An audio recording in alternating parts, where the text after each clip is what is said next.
रोज रोज पोर्टफोलिओची value बघणं थांबवा. मला एक सांगा, जेव्हा तुम्ही एखादा प्लॉट विकत घेता तेव्हा त्या एरियामध्ये जाऊन रोज रोज तुम्ही चौकशी करता का हो, की आज माझ्या प्लॉटची व्हॅल्यू किती झाली, कितीने वाढली, कितीने कमी झाली? नाही ना. आणि जर तुम्ही तसं केलं तर लोक तुम्हाला वेडं समजतील, हो की नाही? मग म्युच्युअल फंडच्या पोर्टफोलिओची व्हॅल्यू किंवा शेअर मार्केट आपण रोज रोज का बघतो आणि आपली व्हॅल्यू किती खाली गेली, किती वर गेली हे रोज रोज का बघतोय? सो तसं करू नका.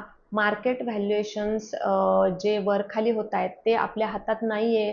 ग्लोबल कंडिशन्स ज्या काही चालू आहेत त्याही आपल्या हातात नाही आहे. ट्रम्प काय टॅरिफ लावतील, अँटी टॅरिफ काय होईल, हे सगळं काहीच आपल्या हातात नाही. आपल्या हातात एकच आहे, आपण जी काही इन्व्हेस्टमेंट केलेली आहे, आपण जी काही SIP केलेली आहे ती दर महिन्याला व्यवस्थित भरणं आणि लाँग टर्मसाठी इन्व्हेस्टमेंट करत राहणं.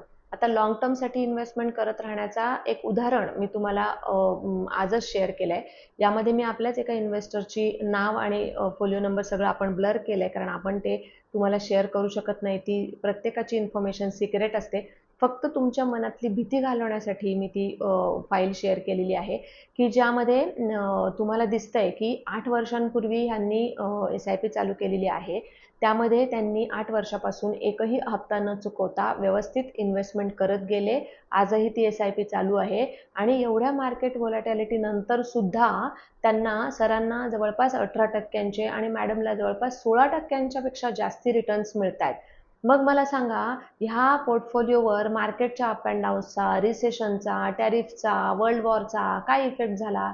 काहीच नाही. म्हणून तुम्हाला सांगते की जेव्हा तुम्ही लाँग टर्मसाठी इन्व्हेस्टमेंट करता तेव्हा कुठल्याही मार्केट कंडिशनचा आपल्या इन्व्हेस्टमेंटवर परिणाम होत नाही. आपल्याला कन्व्हेन्शनलपेक्षा जास्तीच रिटर्न्स मिळतात.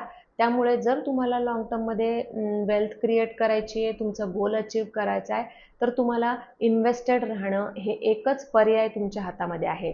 आणि त्याच्यानंतर सगळ्यात शेवटी नवीन वर्षाच्या नवीन फायनान्शियल इयर चालू झालंय. सो परत एकदा तुमचं सगळं फायनान्शियल गोल्स रिव्ह्यू करा. तुमची सेव्हिंग्ज रिव्ह्यू करा, की तुम्ही 30% सेव्ह करताय की नाही.